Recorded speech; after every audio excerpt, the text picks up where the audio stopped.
If I don't get possession back in 10 days because the tenant doesn't leave, we call the sheriff, we schedule a time where they meet us at the property, and they forcefully, in handcuffs, take the tenant out. And that is the entire process of how to go about trying to get late rent collected, and if you can't, how to evict a tenant and how to get your property back.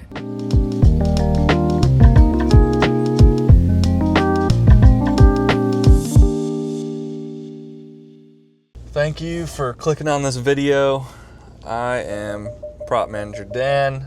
I own a property management company that manages over 380 units in Knoxville, Tennessee, and we are gonna go evict somebody today. This process can get really fast or really slow. I'm going to the courthouse right now in Knox County. However, I did a post 2 weeks ago just how I go about evicting people and trying to collect rent, preferably, than evict. And everyone's like, oh, you can do that a lot faster. You can waive that 14-day notice. All you need to do is email the tenant. You don't even need to drop off letters, and you don't even need to give them that notice if you have it in your lease that they waive the right to notice. And so that is great if you want to kick people out.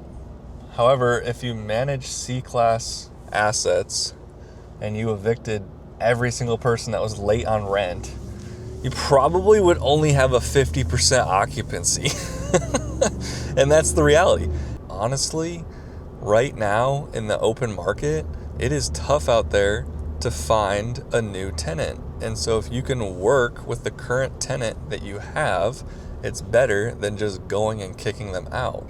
They're gonna stop paying immediately, and it's gonna potentially be at least a month of not collecting rent. There's not really a right or wrong answer in how you do things. My goal is to always collect as much rent and revenue for the property as possible, not necessarily hold people to always being on time on rent. Now that's obviously amazing. That is why you have so many people searching on Google about, I'm a tired landlord, I want to sell my property, because people are unpredictable.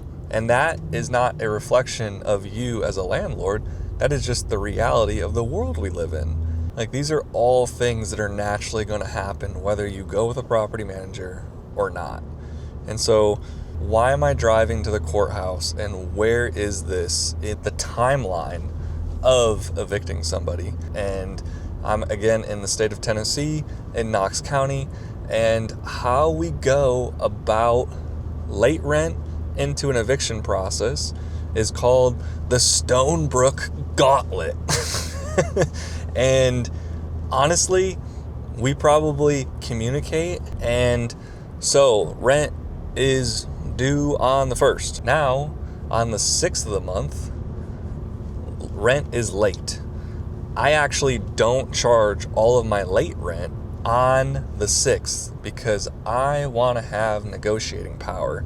And if I charge all of the late rent on one day, I only get to warn people from the 1st to the 5th on one small occurrence that is a negative thing on the tenant side, which is them getting a late rent fee. Like to have tenants rack up a bill on their lease ledger. And so on the 6th of the month, I only charge 5% of that monthly rent as a fee. Legally, right now in 2026, I cannot charge more than 10% of monthly rent as a late fee. So anyone that is doing more than that is risking breaking the law, and the tenant could bring that up in a courtroom while they're being evicted, and it would probably not stop the process, but it could certainly slow down the process. So be aware of how aggressive your late fees are, and make sure you weigh the risks of a small late fee versus a large late fee. A small late fee is negative because it's not enough of a punishment to get people to do what you want them to do, which late rent is only a leash to try to keep people paying the rent on time. If you bury your tenant in late fees, they're never going to make it back out, and ultimately your regular rent that you're trying to collect is not ever going to be back to zero owed. And so hurting people that way, I don't think is a great customer service guideline. And you should not just work to make as much late fees as you possibly can, whether you're a manager or you're a self-managing landlord. It's not where you're trying to make money, it's where you're trying to hold the rules of the lease. And so from the 8th to the 10th of the month, now our team switches over into, okay, we're not bringing up late rent anymore. We're attacking the problem at hand, which is these people are about to get a letter on their front door. And that letter is going to say either pay or get out in 14 days. If your goal is to kick as many people out as possible, then yes, on the 6th of the month, don't accept late rent, start the eviction process, and as long as they don't pay the entire balance, they get kicked out. Congratulations, you have a vacant unit and you don't have rent coming in. If you're that person, congratulations, you don't know how to manage rentals and you haven't been a landlord for very long, or you're just like really against making money. So if this person's like, I don't know, please give me an offer. I don't have an offer. My offer is pay rent or eventually get kicked out. And they need to identify what is actually possible. And it might not be the balance all the way down to zero, but it might be, okay, are you capable of doing $200 in the next 72 hours? Because that would show some grace on our side, and we could collect $200 more, and the tenant could confirm and show me that they can commit to their word and perform on it. We don't own these rentals. We send out this information on the 10th of the month to our landlords so they are aware of when that tenant plans to pay it.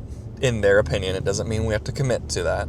And yes, people can lie all the time, but if I can at least have communication and have my team work to get that information, it brings out more results ultimately on average. Because you have to remember, when we're running this thing, we're doing it for 380 plus units and we're growing. So it has to be a scalable system.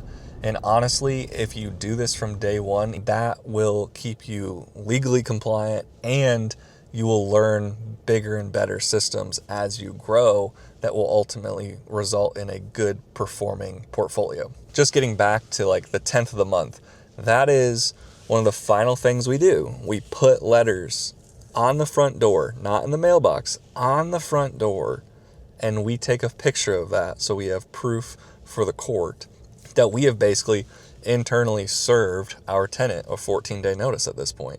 So from the 10th to the 24th of the month, now we're communicating with them and we're trying to understand, are we moving out or are we making payment? Now I'm driving today for an eviction at court. I'm going to show up with my attorney.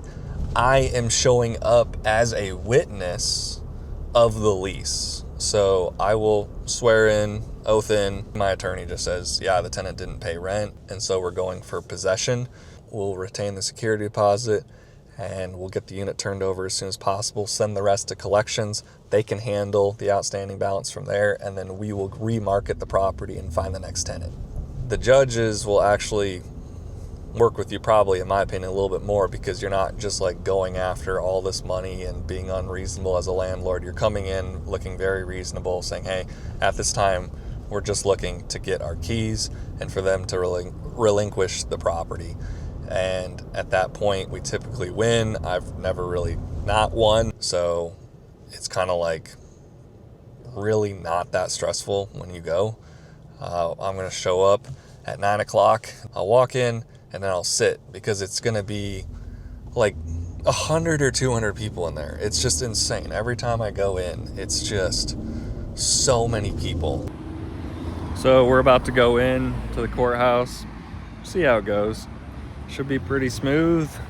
I will say on evictions, don't get nervous if you're doing this as a landlord. It's really not that big of a deal. It's just loss of cash flow. You're not losing tens of thousands of dollars. All right, we're all done.